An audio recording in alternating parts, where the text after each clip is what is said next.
Hey, everybody. Welcome to Stock Trading Pro. Boy, do we have a lot to cover today. My name is Pete Renzulli. I can't wait to get into it.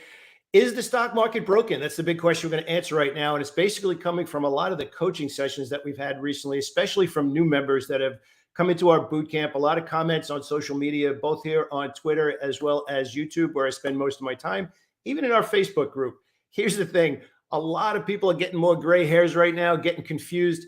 Is the stock market and all of the economic data that we've been getting recently clashing with all of the lowered earnings expectations that are being beaten, causing you to be overwhelmed, confused, feel like you couldn't hit water if you fell out of a boat right now, picking stocks at exactly the wrong time? Is it broken? The answer is no. And what do you do about it? That's the big thing we're going to talk about today. I just want to give you a brief overview of what we're about to cover. We're going to do a deep dive into today's edition of the Daily Ticker. And I really want to give you kind of a heads up on what we're going to cover. We're going to discuss some of the earnings that are coming out this week. But I really want to break down how to handle the current market conditions, how to get your confidence back, which is a big thing. Then we're also going to see some Forex and options updates in here as well. We have a really good video today. You're going to want to watch the entire video because we're going to cover from soup to nuts how you might be looking at the market wrong, how you might be making it a little bit more complicated than it needs to be, how to dial it back to get your confidence back, stop the bleeding and get on the side of the market where there's a little bit more easier trades, dare I say. And I'm also going to outline what that means today, what easier means. Now, easier is relative. I need to make sure that everybody understands. Somebody might have just started trading 2 months ago. Somebody might have started trading in 2021 when the market was going straight up. Maybe had a wrong view of how easy the stock market was and kind of got hit a little bit when the market reversed. We're going to talk to everybody today, whether you're brand new, whether you have a lot of experience. Today's Stock Trading Pro live episode is going to be action-packed, and we're going to break down the market, sectors, industry groups. I'm going to give you my stock pick for this week. This is probably the top stock that I've been waiting for. I've been waiting for 3 weeks for this stock to finally give me a signal. And today we're going to have it. And there's also another AI stock that has earnings this week. So be careful of that. That's a very big part of it.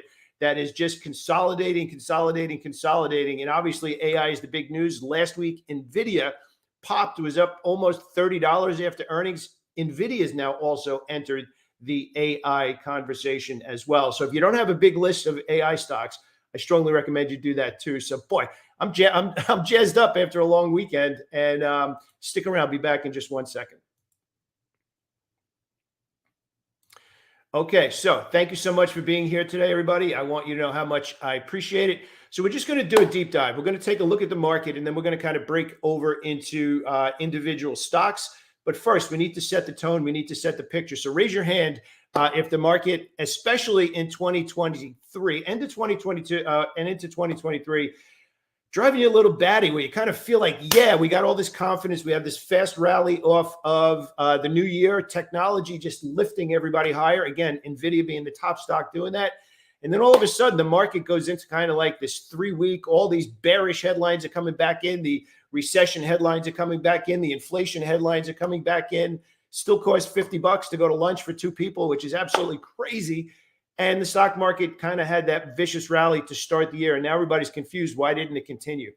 That's what we're going to cover right now. We're going to take a look at the big picture. And I can understand why a lot of people might be confused right now. And I think it's probably a little bit better to zoom this out on a weekly chart. This is what we've had going all the way back to the summer of last year. And this is really the big part of what we want to talk about today is if your head is spinning, you just really need to understand 2 very important things. I'm going to cover that today, and we're going to get into it in a big way. So I want to actually work our way through the daily ticker today, but I want to first start out with something that we discussed last week over here. And actually, every Saturday, we have a swing trade game plan session to kind of set up the next week. And I started out our Saturday session this week discussing this, which was the last 4 weeks of price action. And I just want to really talk about this for a second because it's really important.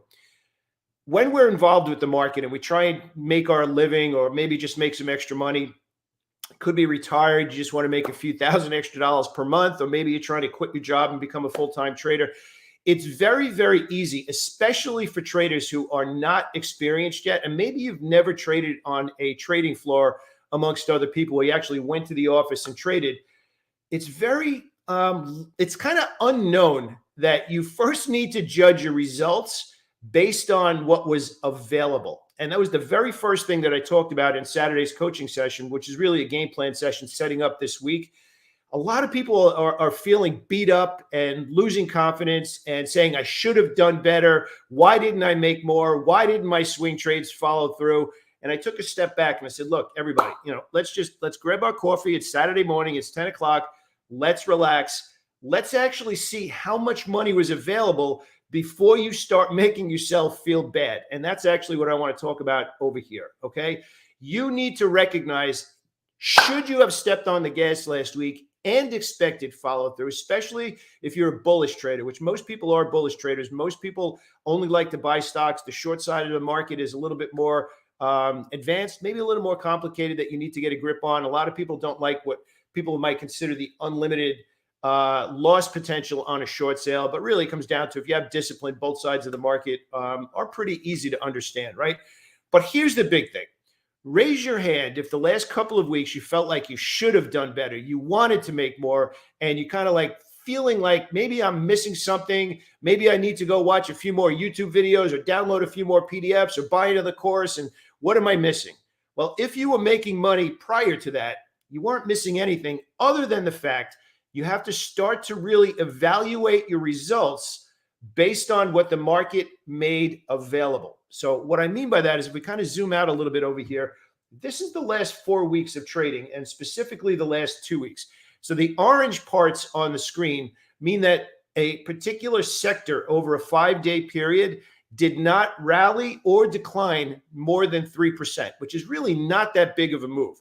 If you take 5 days of trading and it couldn't do at least 1% over those 5 days combined, which would actually be 5%, I really don't want to know about it because it really didn't move that much over that window.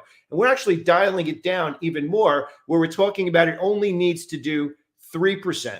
So you can actually see over the last 3 weeks, never mind the last week, but over the last 3 weeks, the only pocket of bullish opportunity was energy. And energy right now is also anything but obvious. You can actually see, although one of the stocks was at all-time highs just a couple of weeks ago, maybe about a week and a half ago, and that one failed, you can clearly see that energy is not really obvious either, which is what we're going to get into in a second. And then you kind of zoom into 2 weeks ago, which was the short week, then last week was the short week. It's been mostly bearish. So I just want to come on the screen and, look, I mean, my mission is to help you make trading decisions better, right? Everything we talk about here is for educational purposes. It's up to you to make good decisions, right? I'm hopefully helping you make better decisions, understanding how to make better distinctions. And a part of that is you have to learn when to be nice to yourself and have your expectations of what you should have done in line with what was available in the market. There's actually been better short selling opportunities over the last 3 weeks compared to buying opportunities. Now, we do have some pockets of buying opportunity that we're going to review this today, right now, actually, and give you some ideas that I'm looking for in game planning for this week. But again, I want you to be nice to yourself when the market's a little bit tougher. And right now, we're going to get into what to do when the market's a little tougher. I'm going to tell you right now, I think the biggest problem that people have when trading stocks is they feel like they need to be involved all the time. You have a trading account, you're watching all these videos, you're watching everything you could possibly watch on TV, and you're like, wow, they're making it sound like I missed out. You really need to determine what it means to have your particular trading plan. And I'm going to explain exactly what I mean by that right now. Fear of missing out has drained more trading accounts than you could possibly imagine. And we're going to talk about how to fix that right now. But we're going to work our way down. Actually, you know what? We're going to start out with the juicy stuff. We're actually going to go right over to sector rotation. And then I'm going to come back into what I want to talk about how to fix the fear of missing out and how to be nice to yourself. Now, there is the other side of that as well, which is, what if the market is just absolutely amazing? All right. Now, this is another part we want to talk about. So we had these 2 weeks here, and especially this week here, January 9th, where started the year out, continued the year out, and we kind of had like an echo where it really wasn't as strong. But let's say this week here of January 9th.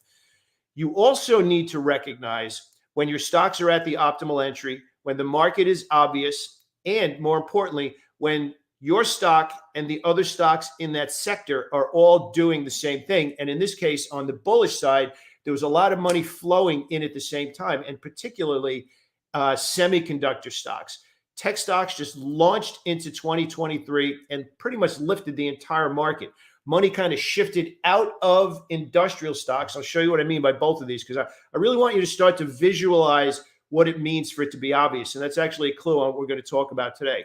So if we take a look at the market and we take a look at where the S&P 500 was, and we're going to kind of zoom over here, the last quarter of the year, you can kind of see that we're not really rallying past any of these previous levels. The NASDAQ also did not. NASDAQ was actually even relatively weak to that point, right? But the Dow did not. The Dow actually took out all these levels and had much stronger moves to the upside. So the obvious question is, how do I take advantage of that in the moment, not 5 months later, right? That's a big part of it, right? And that's something we talk about all the time in these videos, is you need to have structure. You need to have something that's repeatable. So the point that I want to get across is, once you have this kind of structure, and if you're not familiar with, I want to pull it up on the screen for you here. If you're not familiar with the kind of structure that we're talking about, it's this. It's actually something that we call the stock market power pyramid. So the first thing we always do is start out with the market, and then we kind of work our way up, because if we get a obvious answer to what's going on in the market, then it makes these other decisions a heck of a lot easier. So we're talking about here and looking at the market, we're basically talking about the fact that the Dow Jones Industrial Average was the stronger part of what we call the big three. So then it stands to reason, if we're working our way through the power pyramid, what is lifting the Dow that is not lifting the S&P 500, and especially in that same time period, what is not lifting tech stocks? And it really came down to, there were a few industrial stocks. So you work your way up and you start to pay attention to industrial, XLI, the industrial ETF, right? And you can see how strong it was for the better part of 1, 2, 3, 4, 5, 6, 7 weeks. You can see now it's kind of lost its bullish mojo. We had some breakouts, but there were easier trades to make. You can see in Boeing and specifically General Electric. Now, this is another big part of trading that I think really, really needs to be a part of your core concept of what it means to make the stock market make you money. Contrary to popular belief, you actually will have much more confidence and time your entries better and not miss those entries when you have a smaller list, which is a big part of what we just discussed, which is recognizing what's known as relative strength, relative weakness, and kind of where is the smart money, the deep pockets, paying attention to themselves right now and backing that with real money.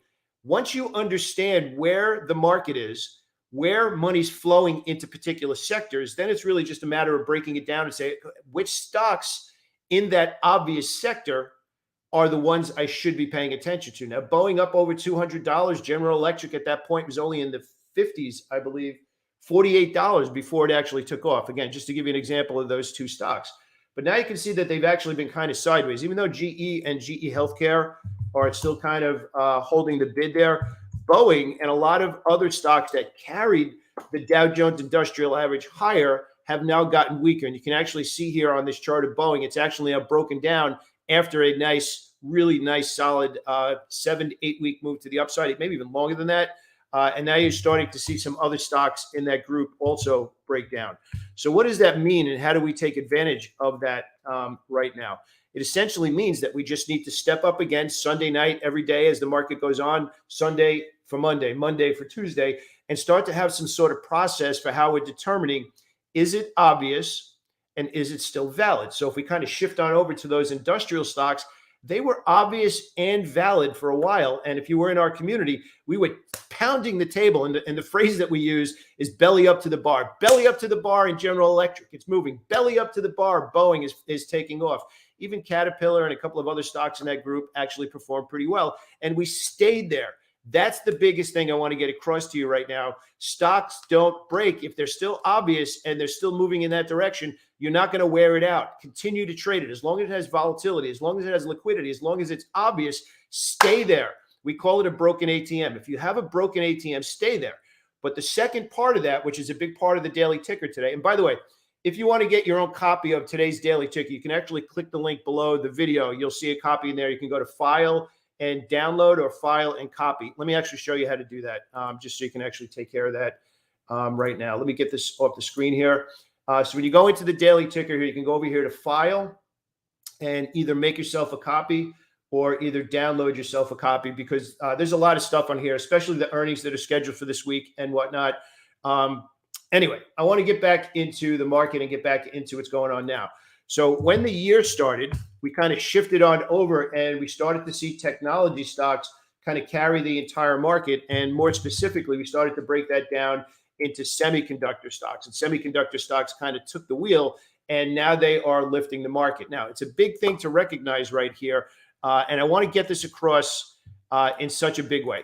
Number one, this is kind of your homework. If you want to run a trading business, it's kind of your job to say, where is money flowing right now? Now, I know everybody runs scans and all those kind of things, and you kind of get a surface level feeling or data back for which stocks you should be looking at. But I just want to kind of give you a little bit of a clue, something that has proven itself over time. This is not, I'm not inventing anything here, but sometimes maybe you just need to hear it in a different way. The market leaders are infinitely more reliable to get follow through than just finding a stock you've never heard of. I know a lot of people make money trading penny stocks and that kind of thing. It's not really something that I do, and there's nothing wrong with that. I know Tim Sykes and a lot of other people specialize in that kind of thing. It's not what I do. I follow the market, and then I follow the deep pockets that are creating market leaders, and we just kind of piggyback on that until we see a change. So again, I want you to have a visual of what we just showed you, both in technology stocks now carrying the boat and how industrial stocks were obvious, and then that changed, which is going to take us into the big lesson that's in the daily ticker today. But I first want to go over the stocks because it's really important. So I'm going to show you rotation. I'm going to show you the sectors that I'm paying attention to now this week, and some individual stocks, and that one swing trade that I'm looking at to start this week out. One thing that I want to get across here, though, which is a really big part of trading and something that I teach from day one. If you don't know, I had a trading floor in New York City. I had 300 people trading my capital. The very first thing that I teach people right out of the gate, okay, aside from the fact that you're now a trading business, you hired yourself to manage money, right? The very first thing that you need to understand is you are going to have trading losses. A trading loss is a business expense. So when you get over yourself and your desire to believe that you are never going to have a losing trade, and get back into reality and realize that it's okay to have a losing trade as long as it was a good idea. You kind of take all that negative pressure off of, oh, that trade lost money, therefore I need to do something different, therefore I need a new strategy, therefore I stink. Like all those negative things that go through our head, get over it right now. Okay, so whatever trade you're thinking about this week, whatever trade you made this week, the very first thing you need to ask yourself after you get out of that trade, whether it made money or didn't make money, was it a good idea, and would I take it again? So the very definition of an edge is most of the time it follows through, sometimes it doesn't. And I keep repeating that, and hopefully you've been a big part of our YouTube family here. And if you haven't, please do me a favor. If we're providing value, do me a favor, subscribe and hit that like button. I really appreciate it. Sometimes it follows through, which also means sometimes it doesn't. So if we can literally define, that's what it means to have an edge. And again, what is an edge? An edge is the reason we choose to accept risk. An edge is something that we're looking at on the charts or in earnings or wherever you're getting your decision from, the catalyst to get in. It's a reason we expect follow through. Now, even the best ideas, some of them will get follow through, some of them won't. But here's the thing, and this is the big part of the lesson that we want to get across today, and something you ought to know, need to know, and use to apply, is that even when it's obvious, some trades don't follow through. The challenge for a lot of traders is not so much once you get to the point where you're taking your losses, you're getting out of those trades, and you're understanding minimizing your losses is a monster part of getting profitable. The other side is what we talked about before, those 2 weeks at the beginning of January when more was on the table, you needed to make more. You need some sort of system that helps you to learn how to hold the winning trades longer, provided you can find good trades in the first place, which we're about to talk about in a second. In our community, we call that the profit maximizer. Now, the last thing I want to leave you with on this, we all know trading discipline, right? Everybody, be disciplined, be disciplined, be disciplined. And most people think about that on your stop loss. and you leave the other side of the trade completely alone, and you don't have that same focus on the other side of the trade. So what I mean by that is this. If we can accept the fact that there's going to be some losses and accept the fact that those losses happen, we kick them out, we be disciplined, right? Every trading book says be disciplined. But here's the thing I want you to focus on from this moment going forward. That same discipline you have now learned to have and act on your losing trades. I want you to try and start to have that same discipline on your winning trades. Because if you would have made money and had that same discipline in this pocket of opportunity over here, where basically for a 3-week period to start the year, the market was amazing, or maybe even in these pockets of opportunity where individual sectors were good, if you have that same discipline on your winning trades and you hold your winners longer because more was available and because you have a system for holding your winning trades, again, we call it the profit maximizer, all those annoying pain in the butt losses are nothing more than, okay, I had to pay that expense. I had to pay the lights. I had to pay the employees. It's a part of running my trading business. Now I'm going to be better at managing profits. I'm telling you, this is a major shift that most people never get to, is because all they hear about is discipline on the losing trades. Think about it. If that's new to you, you want to go back and watch that part, but really it comes down to learn to have discipline on your winning trades, and all of that stress on the losing trades completely vanishes. And now you're just trading and running a business and learning how to make more on your winners. So we're actually going to break what that looks like right now. Okay. So heading on over into the individual stock picks. And by the way, we have 2 really good breakdowns today on Forex as well as options today. But one thing about Forex that I want to really highlight here, and David does a great job. David Warner actually does a great job here.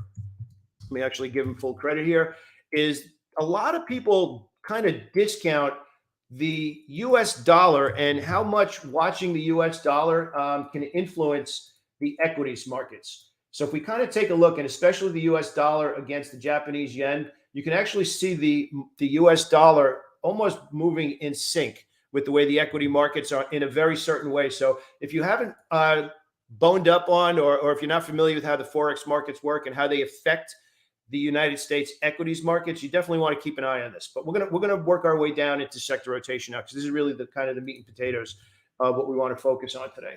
So sector rotation is nothing more, as we just described, the flow of money into and out of these individual groups. So when we work our way up the power pyramid and we determine, is the market doing something, the next decision is, if the market comes back with the big answer, yes, we move up here and say, okay, what sectors, what larger groups of stocks are doing the same thing that markets are doing?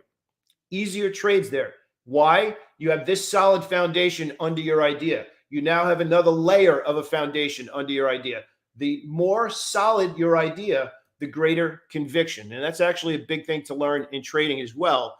The more reasons you can place into that idea, the more reasons to be buying a stock, the more conviction you should have, because you did that little bit extra work to say the market's doing this, the sector's doing this, the industry group's doing this, and there's volume, which we're going to point out volume again in a second. Okay. So as we work our way into sector rotation, 2 weeks of indecision in the market, followed by 1 week of heavy selling. So that's what we got coming into this week. But as we talked about with technology stocks, NVIDIA lifted tech stocks and held the bid after reporting. So held the bid is a language that is kind of unique to our community. So I just want to really explain what that means. So you can see actually NVIDIA actually pulled back after this unbelievable run of energy candlesticks when the year started. We actually ended up having the bullish gap here. And what we mean by holding the bid is that buyers are supporting that and not allowing it to pull back like it allowed it to pull back here. So when you see a stock go up and go sideways, that's actually a really good sign. That means that they're holding the bid. Okay, so we want to kind of break this down a little bit more. They've also entered the AI conversation, which we're going to get into that in a second. So NVIDIA AI, read a little bit deeper into NVIDIA earnings, and you'll see that AI started to come up into that conversation. More than just a chip stock now. So now here's the thing, where we're moving our way up the power pyramid. So we started to talk about sectors and NVIDIA. We went to the market, technology, QQQ, went to technology sector. Now we're working our way up to industry groups. And we're going to specifically say, put these other semiconductor stocks into a watch list with NVIDIA. The more they're doing the same thing, that means that there's smart money pushing money into that group all at the same time. Again, What is the biggest challenge that we all have as traders? How do I know when to hold my good trades longer? How do I know when I should be adding to those winning trades? And it really comes down to making sure your software is set up properly to tell you this big group of stocks, they're all doing the same thing. They're all green at the same time. They're all green for this week at the same time. They're all green from not Greek. They're all green for the month at the same time. They're all above the 20-period moving average. However you determine, you identify order flow in the time frame that you plan to hold the trade, which is actually a big part of that conversation today in the daily ticker about breaking down how to identify if something's obvious or not, right? So have a list. That is one of the secrets to trading. I hate to use that word secret, but the secret is in being prepared. And once you're prepared, knowing what you're looking for. So when we talk about these other stocks going now up into the industry group, okay, AMD, Micron, Qualcomm, and NVIDIA, all in that same group. So put them together. And as long as they're doing the same thing across time, you can have a little bit more confidence. And again, we break this down in a much bigger way here where we're talking about, and we kind of get all the way over here, the not so secret. And you could spend your own time. Again, you can click below the link and get this daily ticker and read that detail. But I want to continue with sector rotation. Okay. So now we're looking at NVIDIA. We're looking for the semiconductor stocks to hold the bid this week, right? Keeping with the concept of simple and getting back into the AI conversation, literally the stock AI continues to coil after big volatility. So one thing I learned years ago, not mine, Larry Williams, I'm sure a lot of people has heard of the trade of Larry Williams. He said there's only two patterns in the market that you really need to understand: contraction and volatility. And one always leads to the other. So contraction means that stocks are consolidating, and then that consolidation, that pause, leads to expansions in volatility. In our community, we call that a push and a pause. But what we're looking at right now in AI is a different kind of volatility. You might know it as a classic chart pattern known as a pennant. Doesn't matter what name you give it. The bottom line is it had massive volatility, spiking up really big coming into this year. 3 or 4 weeks of massive buying, and now it's getting tighter and tighter and tighter and tighter. And this week, I'm expecting massive volatility in this stock. So we're just going to take a look at what that looks like right now. All right. The simple pattern always leads to a nice move, right? Be sure to watch it this week. Big thing here, though, very important. I'm going to actually highlight this because it's super important, is know your earnings for any stock you're getting into. It looks like it has an earnings schedule for this week, but this is the pattern that we're talking about. You get this massive volatility spike, and then it gets tighter and tighter and tighter and tighter, and then coming at us. Now, it might be because earnings is coming up. It might just be a technical pattern that's waiting to explode again. This stock should be in your watch list as something to keep an eye on this week, especially after earnings. Now, we get a lot of questions about trading into earnings. Should I trade before earnings? Should I trade after earnings? If I have it during earnings, should I add? What should I do? That kind of stuff. I personally, in our community, find it much easier to walk people through trading earnings after the earnings comes out. Usually you will get a drift or a echo in the direction of the earnings for a couple of weeks, and it just becomes a much easier trade than waiting for the earnings to come out, guessing whether or not the expectations are going to be beat, how the algorithms are going to interpret that, when we can just kind of sit back, again, have a nice cup of coffee and wait for the earnings to come out, let everything get digested, and then you have a line in the sand. And if you're not sure what I mean by line in the sand, I explain that in today's daily ticker as well. So again, you could download that below the video. So AI, the stock AI, has earnings coming up, and this contraction in volatility. Both of those catalysts should lead to the stock being a really, really nice move. So if this stock and earnings are bullish and we start to see a rally, the last significant move in this stock, the stock almost doubled. And obviously AI is a very, very hot topic right now. So something that is going to be a big part of my watch list this week. Okay. Moving on over to a different sector, we're going to look at consumer defensive stocks. They mostly remain bearish, right? Which is surprising with inflation. Consumer defensive stocks are like Pepsi, Coke, Colgate, like all those kinds, Procter & Gamble, Johnson & Johnson. You would think that with everything's so sky high right now, the things that we need all day and that kind of stuff, you want to point out over here is General Mills. Pretty nice move off the lows and has now held that bid for full moving average. So we actually have this 4-day pause. So remember what we just talked about? General Mills held the bid after that move. It did not pull all the way back. It did not. Again, we just talked about healthcare, right? Healthcare melted lower for 8 weeks. So I just want to give you an example of what that looks like. So if we take a look at the healthcare ETF, You can see this move to the downside and actually this breakdown. So very obvious right now that we could say that healthcare is showing relative weakness, right? There was a period over here where it looked like it was going to break this downtrend. It didn't. It actually held it and pushed to the downside again. But again, this is doing the nightly homework, going to do your treasure hunt every night. Merck, MRK in that group is actually showing relative strength. So you just saw what the larger healthcare group is doing, and you can see Merck over here actually showing relative strength. Now, what's kind of interesting is this giant bullish engulfing candlestick followed by another breakout with good volume. Now, it's got a little bit of room up to that 116 level, but if we kind of break this down a little bit more and look at profit potential and kind of zoom this thing out, you can actually see that Merck is not that far from all-time highs. And last month actually traded into a giant, this month traded into a giant reversal pattern coming off over here. So these little kinds of clues, especially if you kind of drop some volume in there, you can actually see above average volume on this giant reversal. And this level over here around one, it's got to get back and stay above 110. That's basically the level that I'm keeping an eye on right now. Okay. Basic Materials gives us a chart similar to Merck.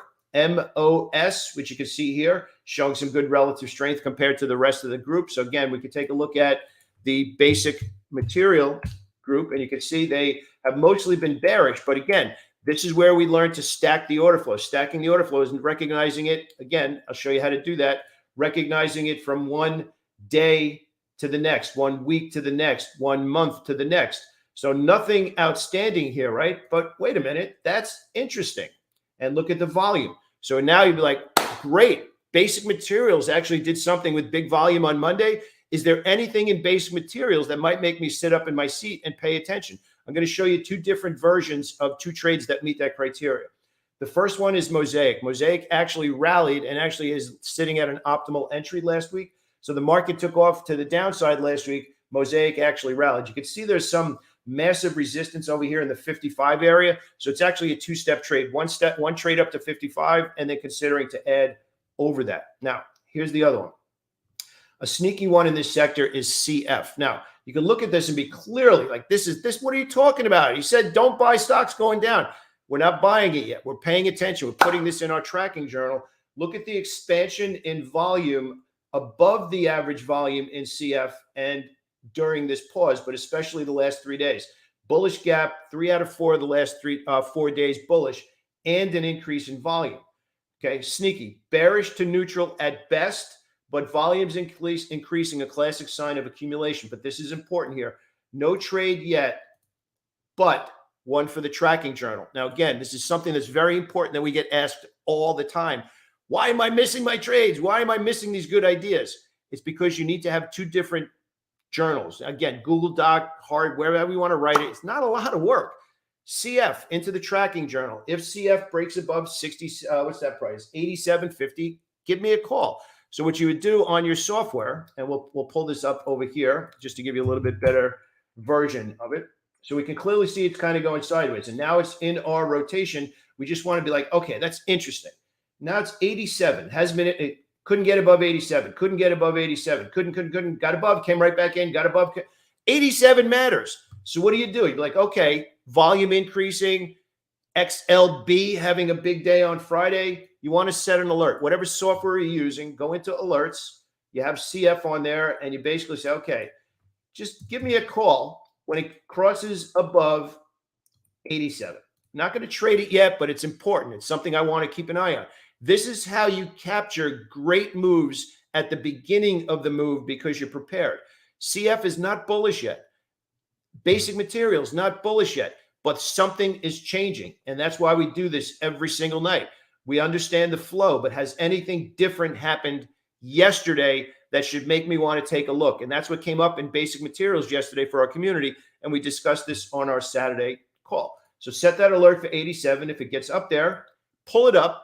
Then take a look at the rest of the Basic Material group and say, you know what? There's something going on. Have a list of stocks in Basic Materials and start to pay attention. How many of those stocks might be doing the same thing? Oh my gosh, look at this. Big breakout, monster volume. Maybe I need to start paying attention to this group, even though the majority of them are bearish at the moment. So hopefully this is stuff that you can use and structure your day.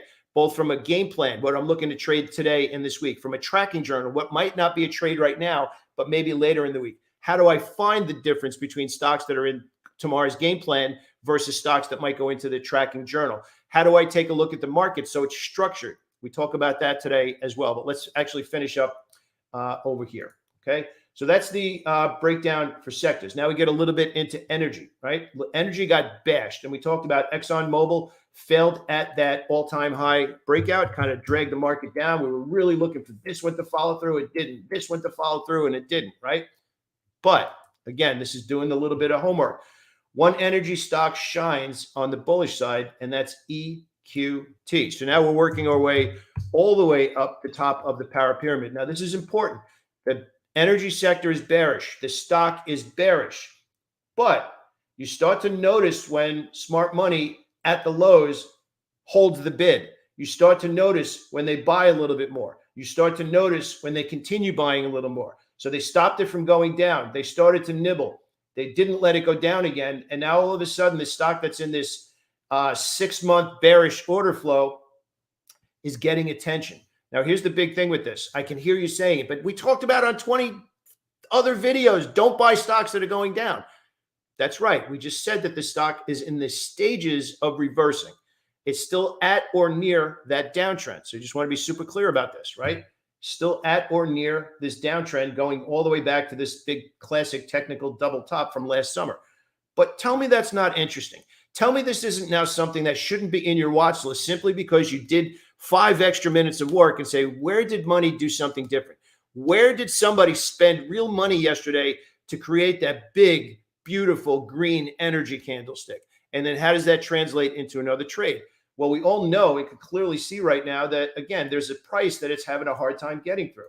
It was support over here. It became resistance over here. So buyers kind of held the bid over here. Sellers finally shoved it down. Then sellers controlled it. So all of this is interesting, but we need to clear 36. So what would you do? You go into your software, into EQT, and you set an alert for 36. This is interesting and should be in the watch list to keep an eye on right now. So do you start to see, if you've ever had that question, why am I missing these trades when they start? It's just this little bit of extra 5-10 minutes worth of work, working your way through the stock market power pyramid, and then having a system to determine, should I be looking at it now, or what's the significant level where it becomes a trade for me? And we just kind of map that out on both of those, okay? So moving along and looking at some of the other ideas, EQT, again, that 36 price level. And now we're actually going to talk a little bit about packaged goods. We mentioned General Mills before, again, holding the bid, a nice rally after a big move to the upside. It's got a little bit of room to go, not monster room, but again, some bullish trades that are holding the bid. And again, BYND and Campbell's also.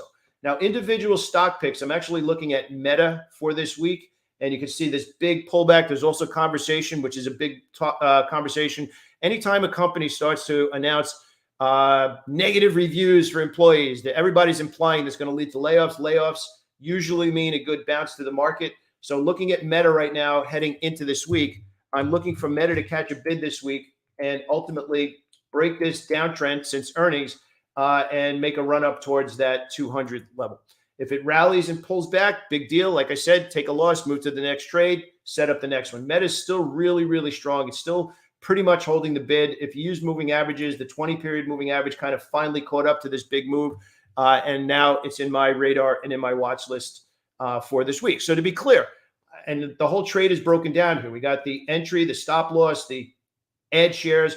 If this thing rallies, takes off, gets me into the trade and pulls back and gets stopped out, take it like a pro, move to the next trade, pay the expense, and look for another one. If the trade follows through, we have the price that looking to add shares, have the price, which is our initial profit target. Remember, the initial profit target is nothing more than the initial target that we believe is likely in exchange for accepting this risk. If we get up to that initial profit target, then we shift over to our profit maximizer, and then we have that same discipline to hold that winning trade longer. One thing I want to point out here too, again, if everything we just talked about before about recognizing and sorting the market is still not clear or structured enough for you, read this part here where we talk about the market. A good friend of mine asked me about the market yesterday. She made a small fortune in 2021 and gave it all back in 2022. If you know somebody, maybe you, if you know somebody that had that same kind of experience where it was easy on the way up in 2021, 2022, everything changed and you didn't have a plan, definitely watch that part of the daily, read that part of the daily ticker. It might hit you right between the eyes and say, wow, I didn't realize I was making it more complicated. It's a really simple breakdown of how to make the market easier so you can make trades with more conviction. All right. If we did a good job today, I really want you to know how much I appreciate you joining me, whether you're here on live stream or whether you're watching a video. Here's the big thing, though. You can get a copy of the daily ticker today below the video. If you have any follow-up questions to anything in the daily ticker or anything we talked about today, please do me a favor. Leave a comment below the video, and I will be more than happy to get back to you as soon as I can. All right. Have an awesome day, everybody. Thank you so much for joining me. If you're watching this on a video replay, click that link below the video and get your copy of the daily ticker today as well. Take care now.